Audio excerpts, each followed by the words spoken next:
Tonight on Nova, the African sunset signals the beginning of something wild.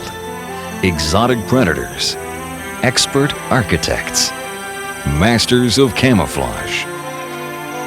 Witness inhabitants of a mysterious underworld surface and take center stage. A rare glimpse of events few have ever seen.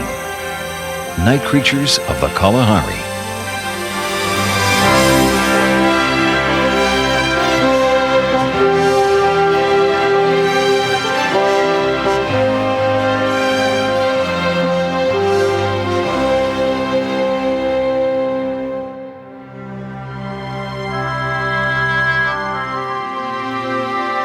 Major funding for Nova is provided by the Park Foundation, dedicated to education and quality television. This program is funded in part by Northwestern Mutual Life, which has been protecting families and businesses for generations. Have you heard from the quiet company? Northwestern Mutual Life. And by the Corporation for Public Broadcasting and viewers like you.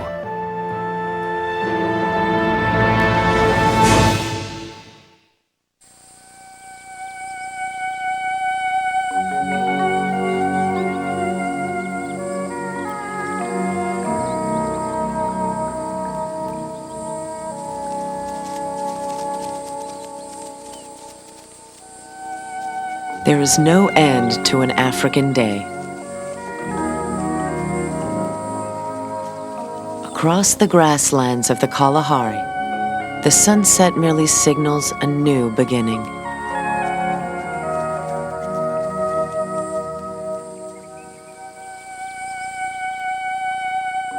As the earth cools in the fading light, zebras, wildebeest, and other grazing animals move on.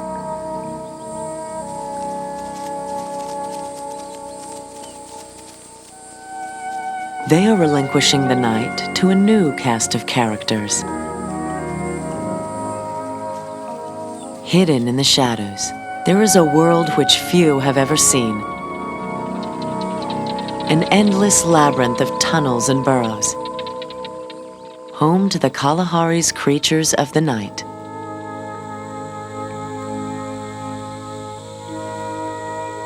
The dry season is ending in central Kalahari.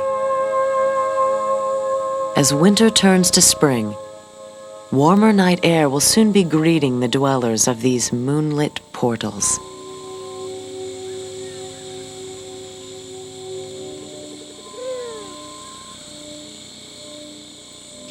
Not all live underground. A tree gives shelter to this wide-eyed curiosity. 9 inches of lesser bush baby. A tiny primate, one of our distant relatives. Excellent eyesight, grasping hands, and an amazing agility make them superb catchers of insects.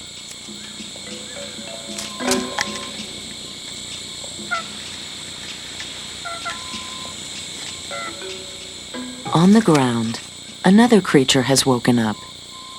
These are spring hares. About as big as a rabbit, the spring hare looks like a small kangaroo. It feeds on the remaining dried grasses, and if pursued, it can leap as far as 13 feet in a single bound. To the left of the bush baby is a tree mouse, one of the smaller and therefore more careful desert predators.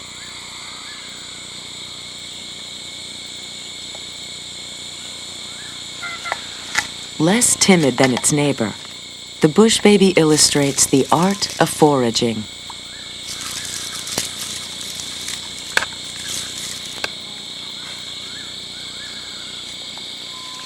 The tree mouse scrambles to the ground.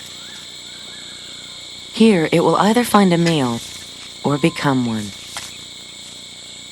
Larger predators are now emerging.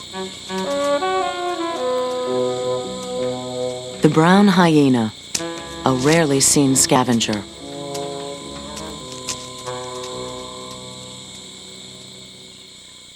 The The hole it calls home is not its own creation.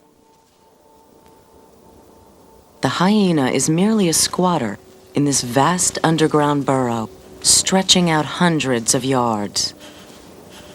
Many of Kalahari's smaller inhabitants could not survive without the protection of these ready-made shelters.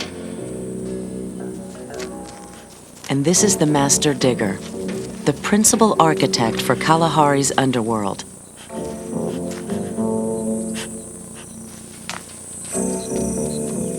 It is the aardvark.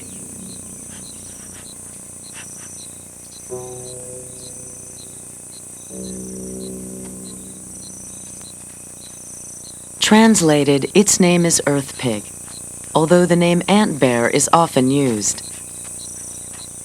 But it is no relation to pig or bear. The aardvark's nearest relatives are all extinct. It has a long snout to sniff out food and a long sticky tongue to gather its prey.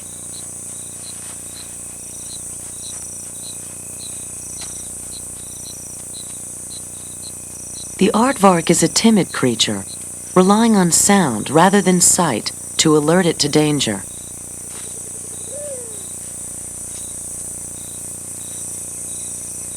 Its diet consists of mostly ants and termites.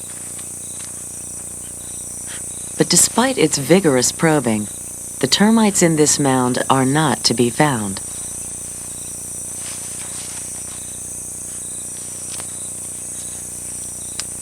As the aardvark widens its search, a brown hyena prowls nearby. It is one of the least glimpsed animals of the Kalahari.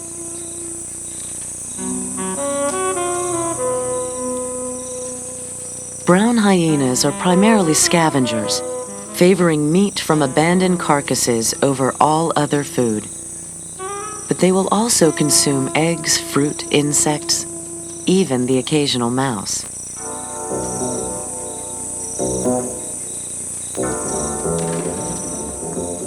Guided by its keen sense of smell, the aardvark has stumbled upon this: a hill seething with ants.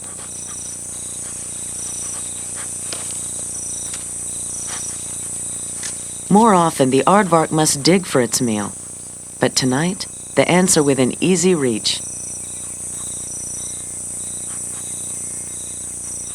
Many ants attempt to repel the invader. Ineffectual, but irritating nonetheless.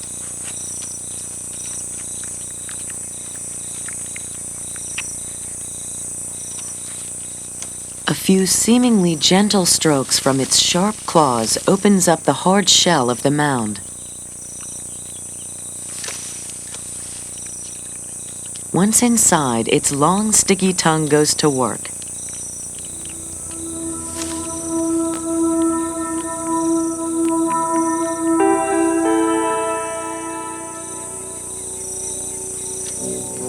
Satisfied, the aardvark prepares for the coming day. It doesn't need to find the entrance to its most recent home. It will simply make a new one, demonstrating its well-earned reputation of master digger.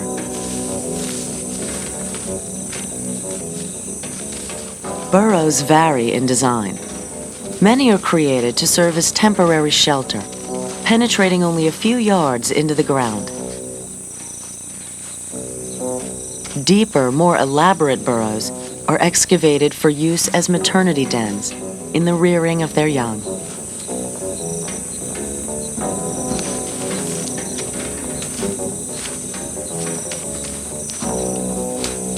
Aardvarks can dig at a prodigious rate and could easily escape capture from anyone with a shovel intent on digging them out. The tail and the hind legs help clear away the soil the massive claws are digging.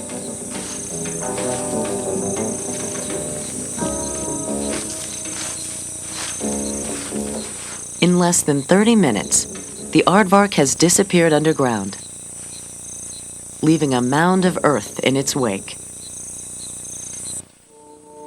burrows are not kept for long. Once abandoned by the aardvark, they provide life-giving shelter for Kalahari's other nocturnal inhabitants.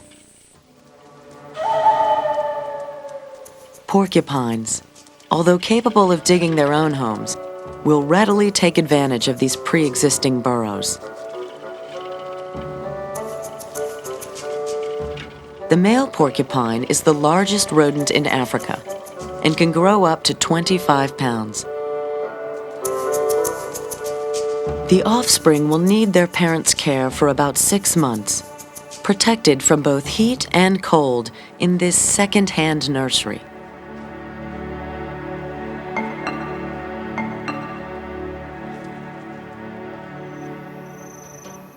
Above, the brown hyena is checking for messages. On the grass stems, other hyenas have left special glandular secretions. One longer-lasting scent tells whose territory this is. Another short-lived odor indicates how long ago other hyenas were feeding here.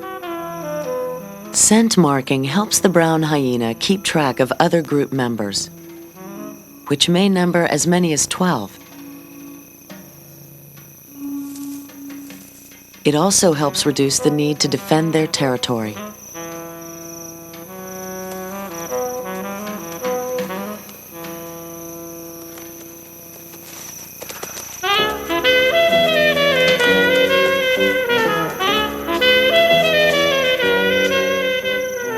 An unwary gerbil is caught with surprising speed. Such a kill is unusual for this nocturnal scavenger.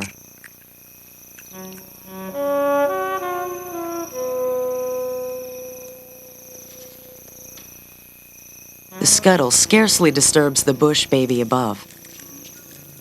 It's still scoffing insects. Ever hungry, it thinks it's spotted another victim.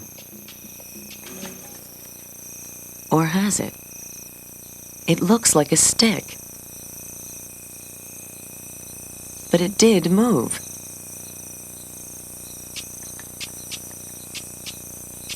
The insect unfurls its wings. Not designed for flight, they rattle noisily in an attempt to ward off predators.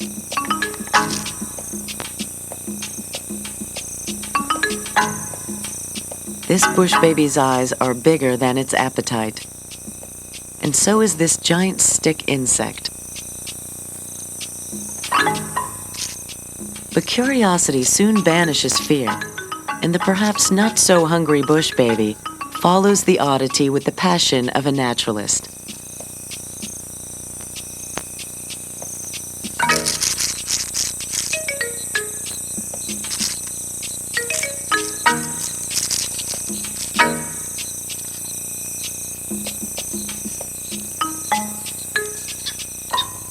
The bush baby decides not to bite off more than it can chew.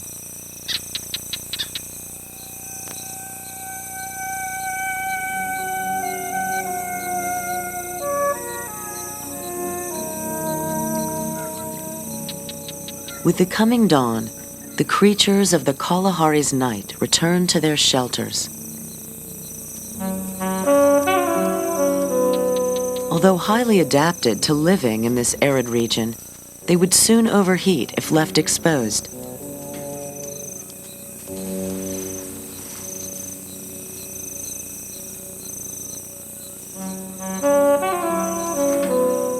They will sleep through the day, safe from predators and protected from the ferocity of the African sun.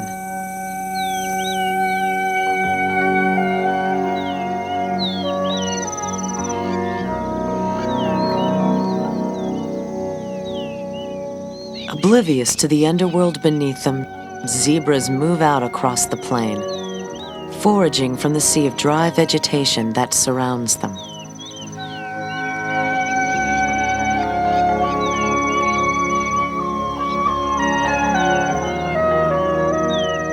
Because of their larger body sizes, grazers like the zebra can tolerate much higher temperatures. But large or small, wildlife must find life-sustaining water in their food. For in most of the Kalahari, which occupies 1/3 of southern Africa, there is no surface water from which to drink. For this ant-eating chat, moisture is found in the insects its neighbors will soon be uncovering.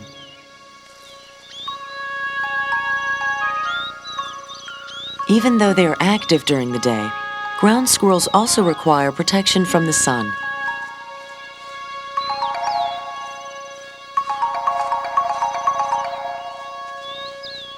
The job of hole digging demands constant activity.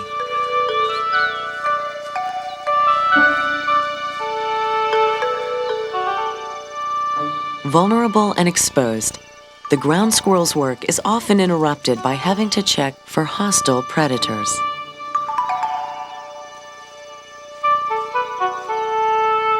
A lot of effort goes into these daytime retreats, and when the ground squirrels abandon them, others move in. Meerkats take advantage of the ground squirrel's inadvertently generous nature, and so are neighbors and squatters beside them on the plain. Even in this tinder, dry scrub, they know how to root out a juicy insect or two.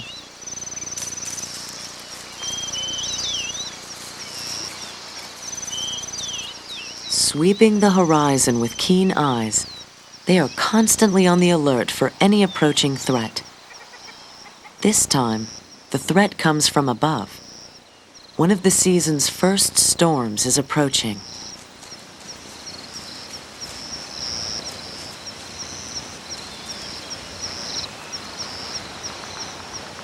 Unaware of the advancing rain, some need a cue to disappear. Nature provides it.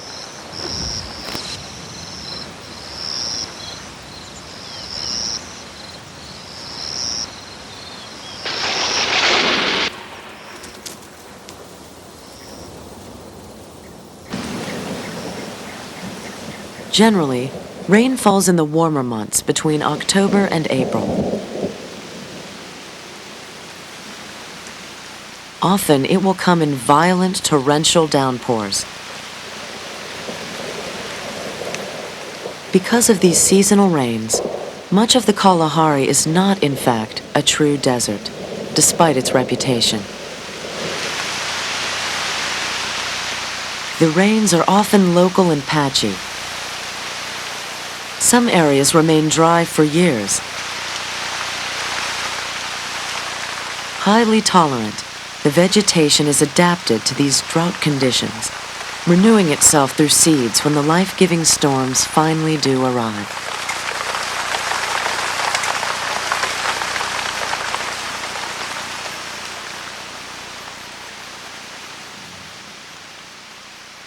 What was a dusty plain will very quickly flush green. The freshly disturbed earth around each hole in the ground is the first to show new growth. It is burrowing animals that provide the water with a path to flow, allowing it to soak the soil and become available for plants. Fortunately, the tunnels don't flood at every level, and the passage is quickly dried. Soon, life resumes with more predictable patterns.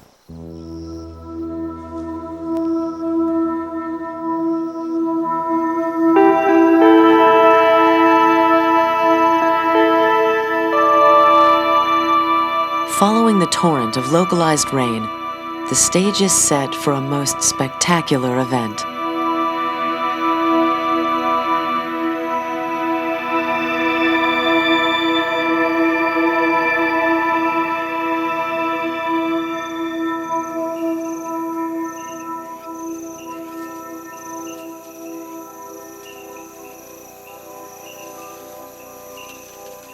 Winged termites take to the air just once in their lives. These flyers are called alates and are produced to leave the mound in order to establish new colonies. In termite mounds all over the Kalahari, This exodus of potential kings and queens happens just once a year, triggered by strong rains.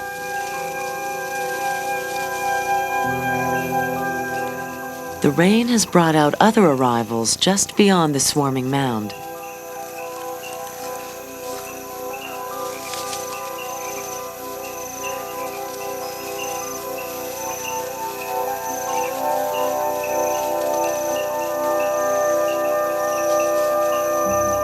The giant bullfrog's arrival is opportune. It has a taste for termites.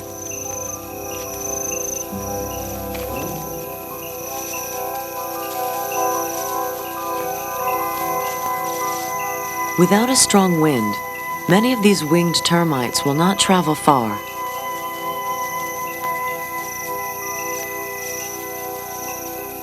Once on the ground, the wings are discarded. Now, kings pursue queens, but not unobserved. This annual phenomenon provides the termites with very little chance for success. Only a few couples will escape. Paired kings and queens equipped with huge fat reserves will hide in cracks in the ground or find refuge in trees. There, each will attempt to found a new colony.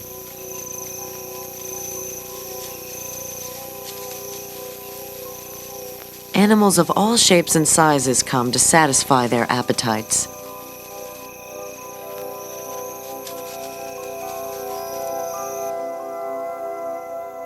Even a gerbil will risk leaving its home on this particular night.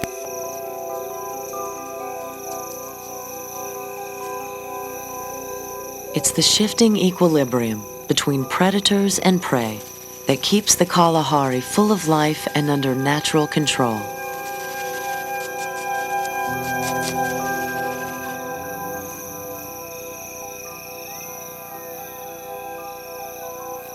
The delicate sound of rustling wings is a clear signal for the bat-eared fox. Although related, it is not a true fox. Its huge ears and small teeth put it in a subfamily all its own.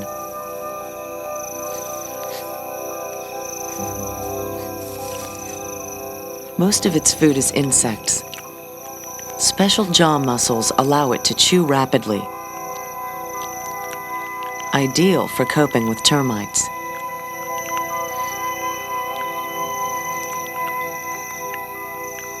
Prey is located primarily through hearing.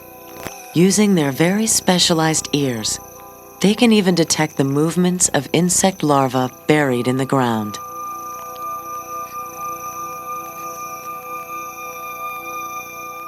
The last winged termites leave the mound. The workers are busy sealing the doors for another year. In just a few hours, the spectacle is over. The African hedgehog also took its share of termites, and it will eat almost anything else it comes across. It has longer legs and different facial markings compared to its European cousins. The termites were of no concern to the porcupine family.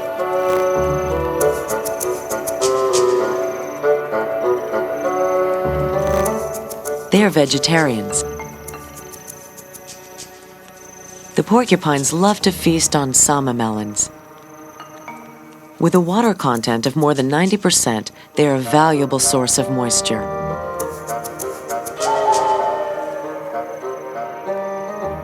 Porcupine pairs are monogamous, and it is the female that initiates mating.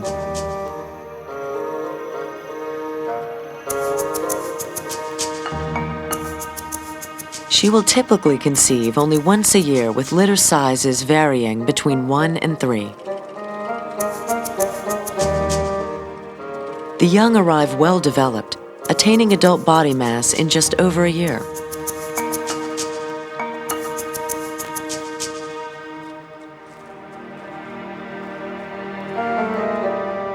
Due to the porcupine's effective defensive spines, suckling begins with a bothersome search. The sought-after nipples are not on the mother's underbelly, but positioned further up on the side of her body, covered and surrounded by sharp quills. Their desire for milk is so strong, they'll put up with this for nearly 5 months, although they've been able to take solids since they were 4 weeks old.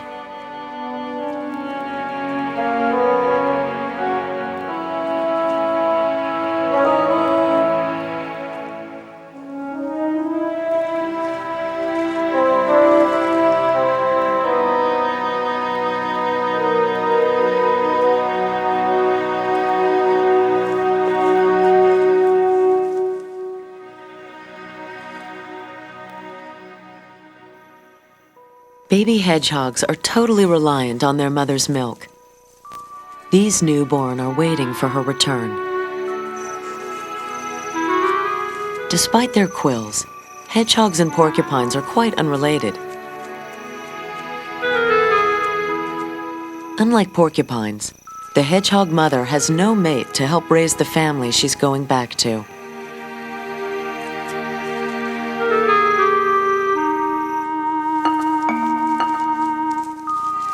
When born, the baby's sharp spines have not yet cut through the skin. But over the first 2 weeks, the eyes open, hair grows, and the spines push through and harden. Very soon, they will have the defensive knack of rolling into an inedible spiky ball. The burrow will be their den for 6 to 7 weeks. After that time, they'll be expected to venture out on their own. So warm and safe is this home that when the time comes, their mother may have to push them out.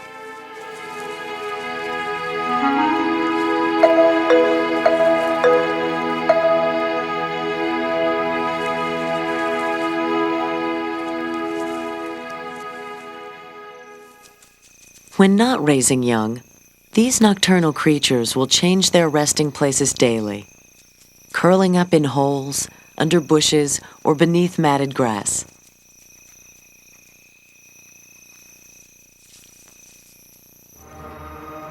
An abandoned termite mound is the home for this familiar-looking creature. But this is no house pet. Called the black-footed cat, it is the smallest member of the Kalahari's wild cat family. What it lacks in size, it makes up in ferocity. Because of its aggressive nature, it is unmanageable in captivity, despite its appearance. Mice are its favorite food, but it will readily attack other small mammals. With a few exceptions, such as this nearby hedgehog, puffing along contentedly in search of food.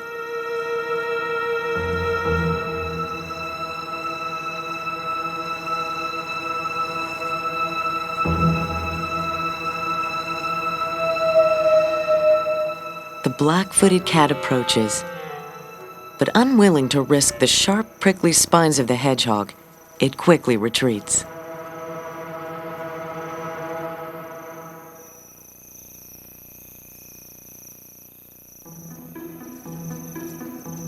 Black-footed cats have 2 or 3 kittens in a litter, and this one can't wait to leave home.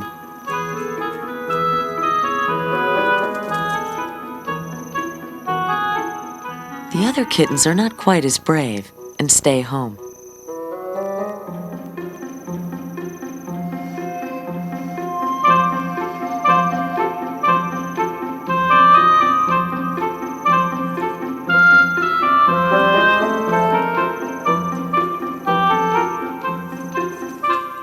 The bolder kitten is ready for a lesson in hunting technique. He must learn to hunt very quickly in this forbidding environment.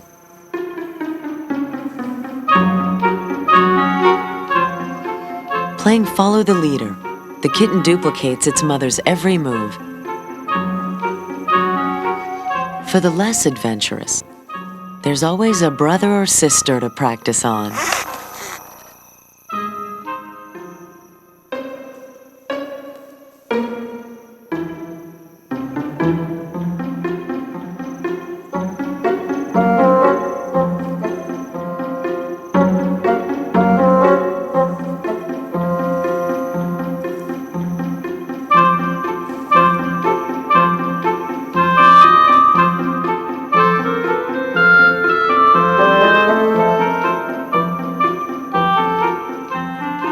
The mother returns home, but the kitten is not yet ready to follow.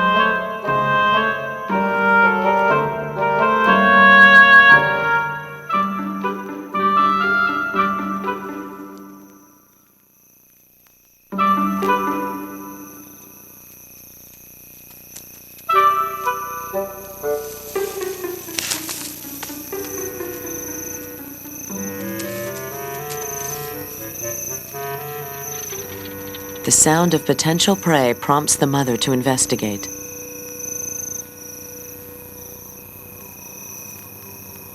Another sound, this time of a potential predator, encourages the bold kitten to call it a night.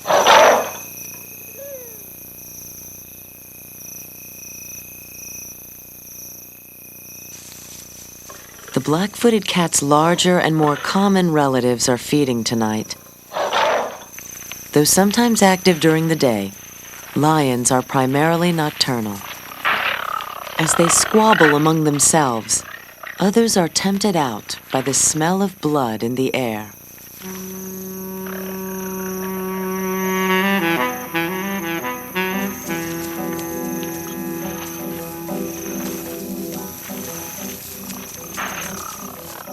Unlike spotted hyenas, which hunt and kill in packs, the brown hyena won't disturb the meal.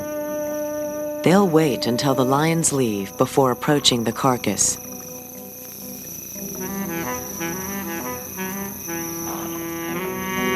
Until then, it's time to be patient and indulge in a display of affection.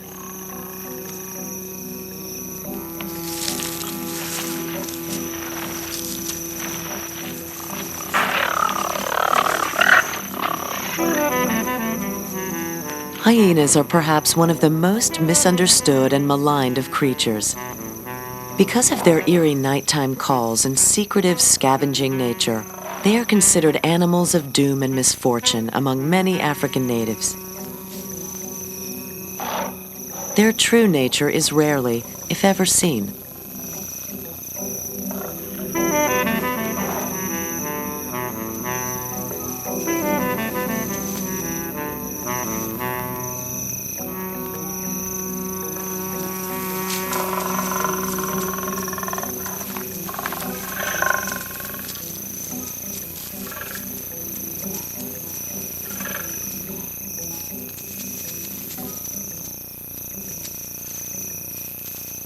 The lions leave. Now they can venture in and sift through what's left. Brown hyenas have remarkable digestive systems and an unusual range of tastes in food. They will even eat fruit, an important supplement in this arid region. After finding a kill, they will readily eat what other animals have discarded. Their powerful jaws can crush bone, which contains nutritious marrow inside. Not much is left of this springbok ram, but it's a better meal than many.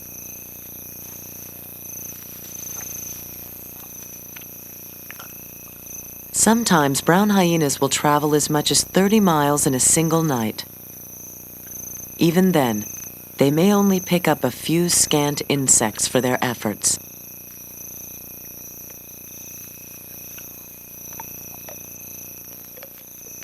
Nothing goes to waste in the Kalahari.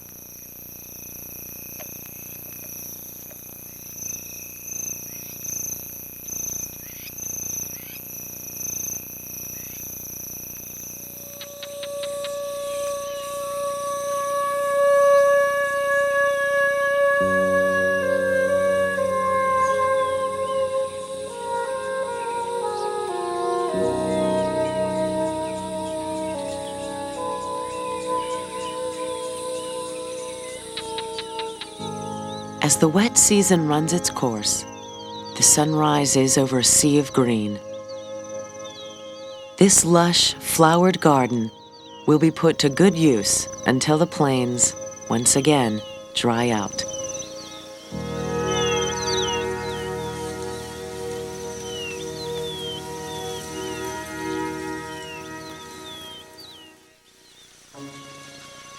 A feast awaits the mostly vegetarian ground squirrel.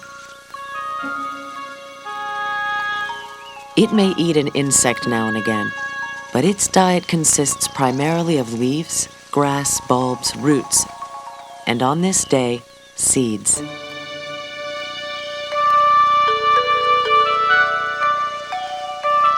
Like most of Kalahari's creatures, it receives moisture from its food and can live without the presence of standing water.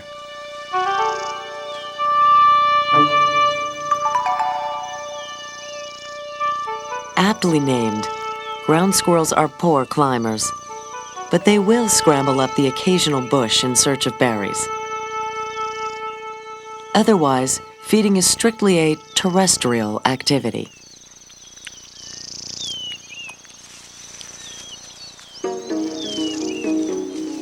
After the meal, it returns to work on the den. The damp soil is easy to remove. But for the moment, play takes precedence.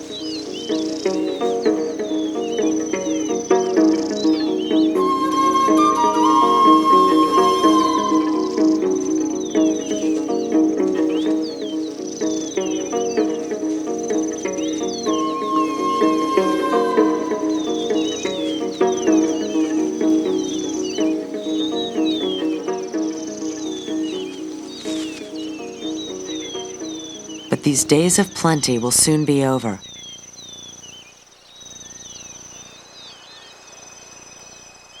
In March, as the dry season descends, temperatures soar to over 100 degrees.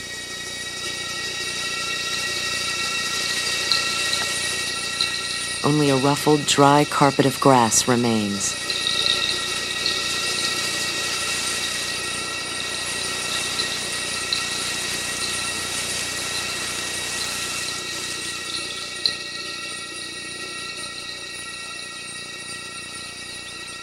Hard at work on these grasses are harvester termites, one of many insect families that farm the Kalahari. They cut down stalks of dry grass to a manageable size and drag them down into their tunnels 30 feet below. Provisions against harder times.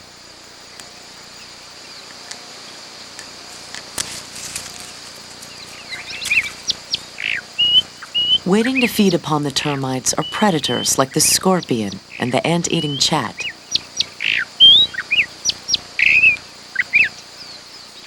Each termite, worker or soldier, is a succulent snack.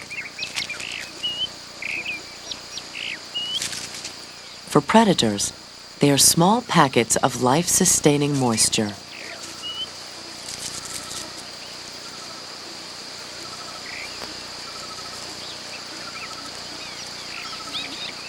Close by, a sand wasp is preparing for its future. She's paralyzed a caterpillar which she will take into a hole she dug earlier. First, she'll have to open the entrance. On the living caterpillar, she lays one egg. Soon, the paralyzed victim will be a fresh meal for her single larva. Before leaving, the small stone over the opening is replaced. She may repeat the same process a dozen times in her lifetime.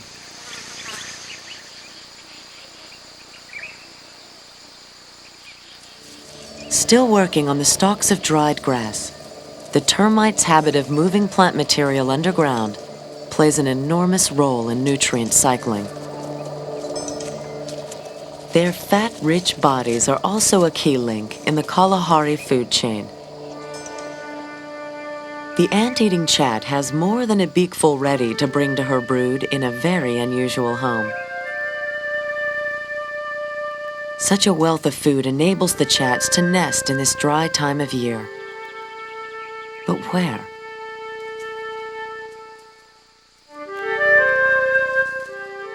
She's at the entrance to an aardvark burrow, now occupied by a brown hyena. The resident doesn't seem to mind the intrusion.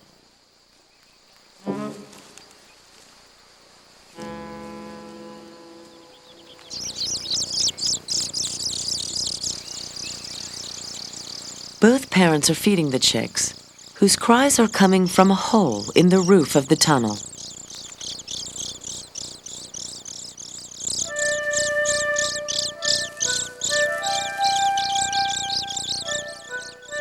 Although it can excavate its own burrow for nesting, it more often chooses the ready-made shelter of an aardvark hole.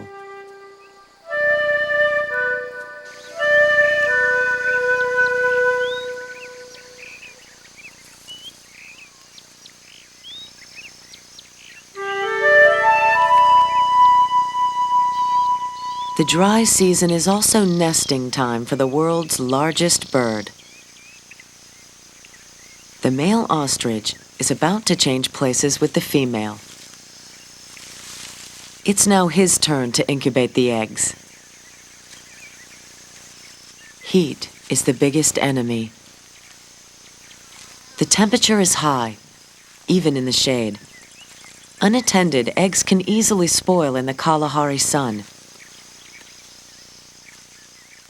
Other females also lay eggs in the nest. This minimizes the risk of losing an entire clutch to predators.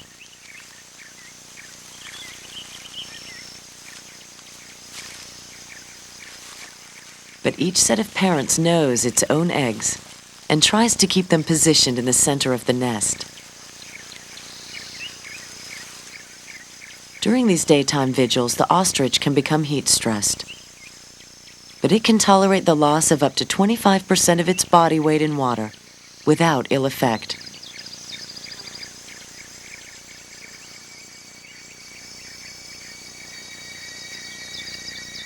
In the heat of the day, soil temperature can rise to over 150 degrees. But in the labyrinth of burrows beneath this scorching landscape, it can be as much as 50% cooler. For the Kalahari's nocturnal creatures, this retreat is key to their survival.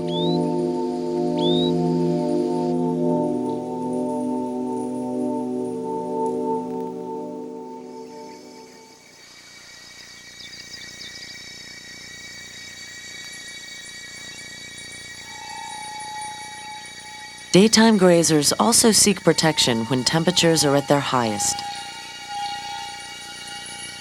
Lying in the shade of trees or bushes helps reduce water loss and keeps body temperatures from soaring. Diurnal animals have adapted in other ways. Pound for pound, they require less water and use less energy to survive.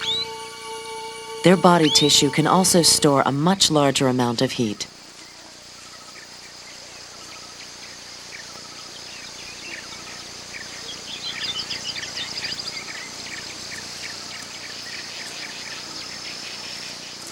Six weeks after being laid, the ostrich eggs have hatched, sending as many as 10 miniature versions of their parents out into the world.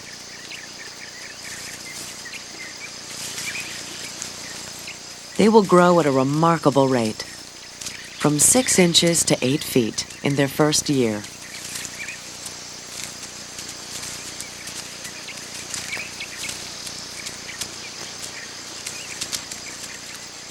But not all the eggs hatch. Sometimes, despite the best efforts of their parents, they become spoiled in the heat and are abandoned. The failures will not go to waste. The eggs represent nourishment for the less discerning of Kalahari's nightlife.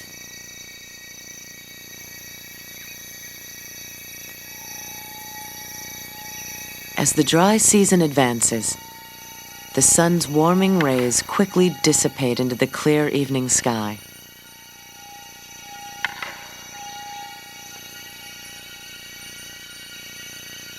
Because of the region's relatively high altitude, temperatures in winter can drop below freezing. Cold becomes another enemy.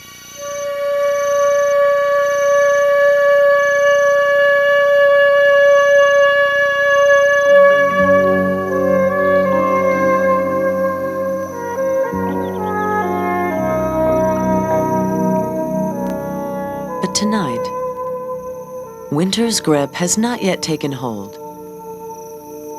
and the Kalahari's nocturnal prowlers are free to roam. The denizens of the underworld stir in their burrows.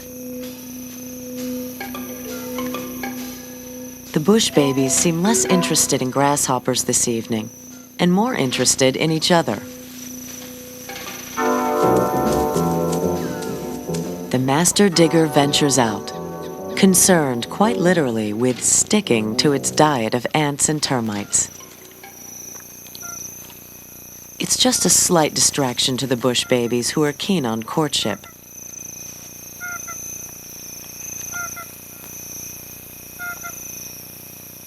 The prelude to mating involves the gentlest of caresses.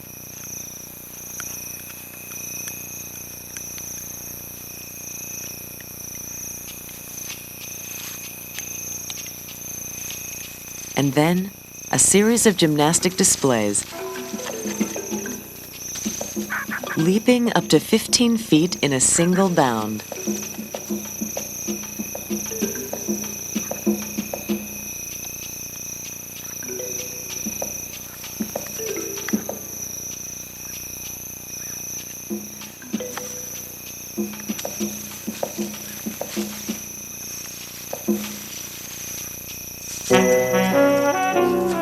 The hyena has caught the smell of rotting ostrich eggs. They're a welcome seasonal bonus.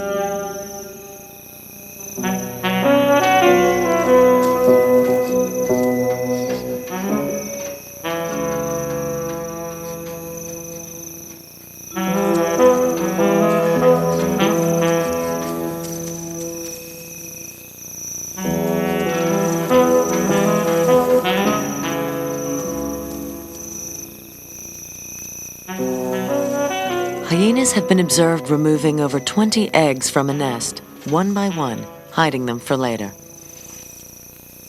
For all but a few animals, these eggs present a tricky problem.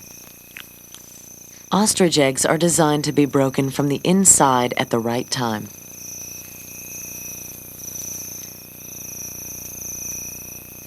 The hyena will need to use its bone-crushing jaws.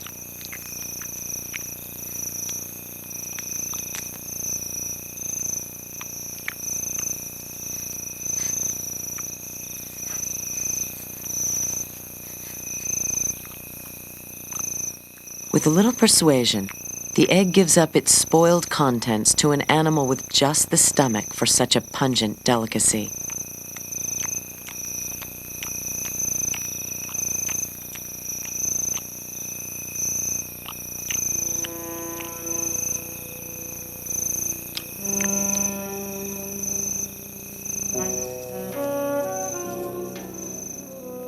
Another of the Kalahari's underground creatures surfaces to find its first meal of the night. The conspicuous coloring of the striped polecat warns others to stay clear. Like the skunk, it will release a nauseating spray if threatened. Its diet is primarily insects, but it will readily consume more exotic fare.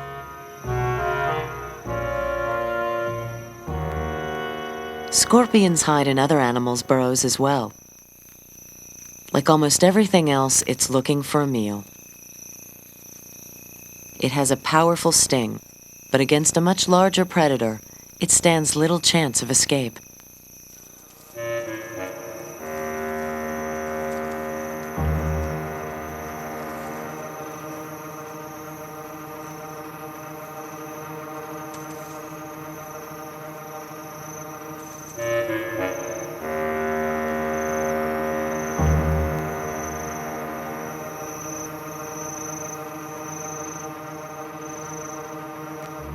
To the striped polecat, the scorpion is not a difficult challenge.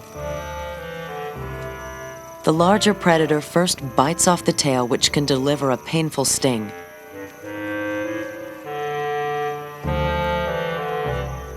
To the scorpion, termites were thirst quenchers. Now it unwillingly provides the same service for the striped polecat.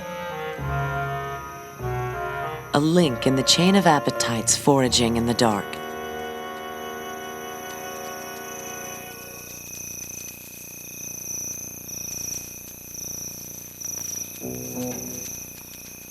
Changing seasons mean changing diets for the hunters and scavengers of the Kalahari's night.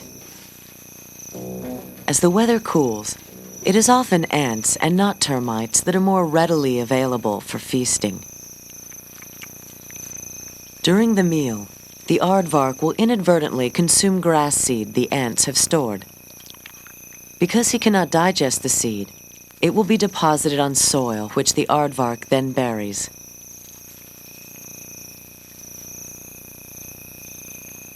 Beyond his title of master digger, the aardvark is one of the Kalahari's master planters as well.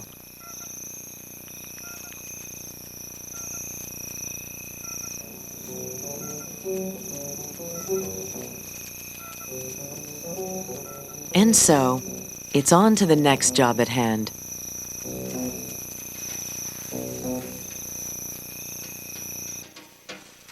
An after-dinner dig, which will take the aardvark into the deepest recesses of the underworld, providing once again additional shelter for those less capable of such grand excavation.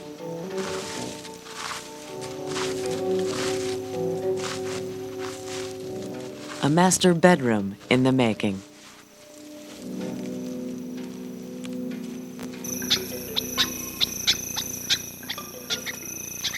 Familiar sounds and smells alert the nocturnal cast of the imminent sunrise. Travel-weary but well-fed, the brown hyena returns to its burrow.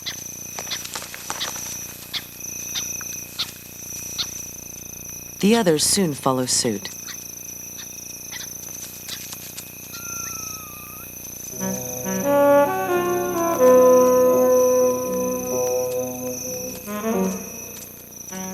Soon, the only traces left of these strange creatures will be the dark portals to their hidden world.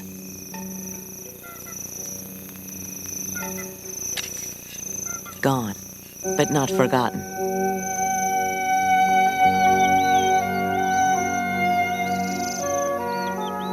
The creatures of the night play a vital role in the regeneration of this arid land.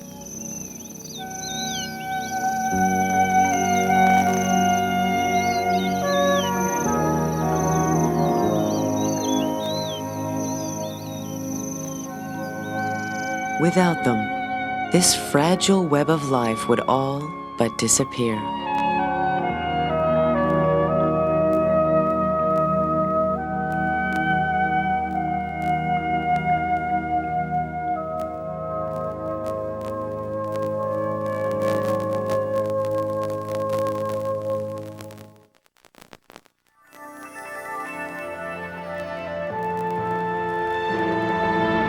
Night vision. Where we see only darkness, some animals see their next meal. How do they do it? NOVA's website shines a spotlight on the nocturnal eye. See for yourself at www.pbs.org.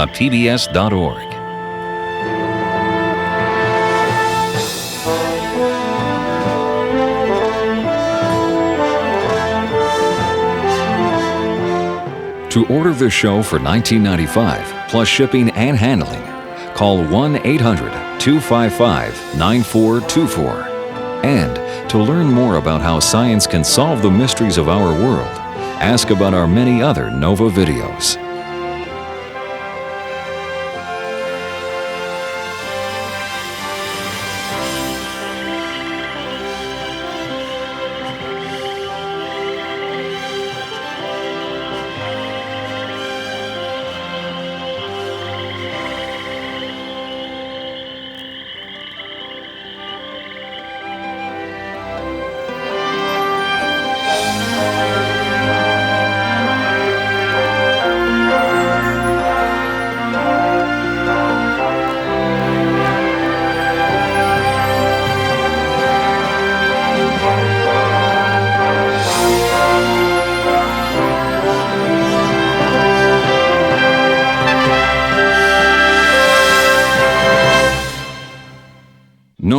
is a production of WGBH Boston.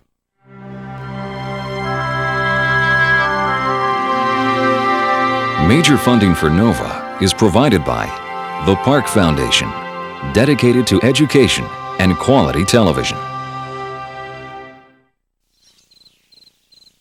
This program is funded in part by Northwestern Mutual Life, which has been protecting families and businesses for generations.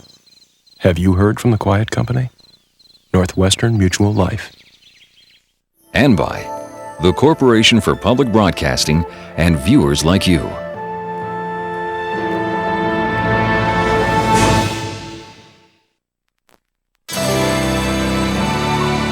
This is PBS. Imagine Antarctica melting. A Cold War disaster kept secret for decades. Blonde-haired mummies from China. No escape from a crocodile's deadly grip. Surviving the death zone on Mount Everest. Imagine no further. Watch it on NOVA.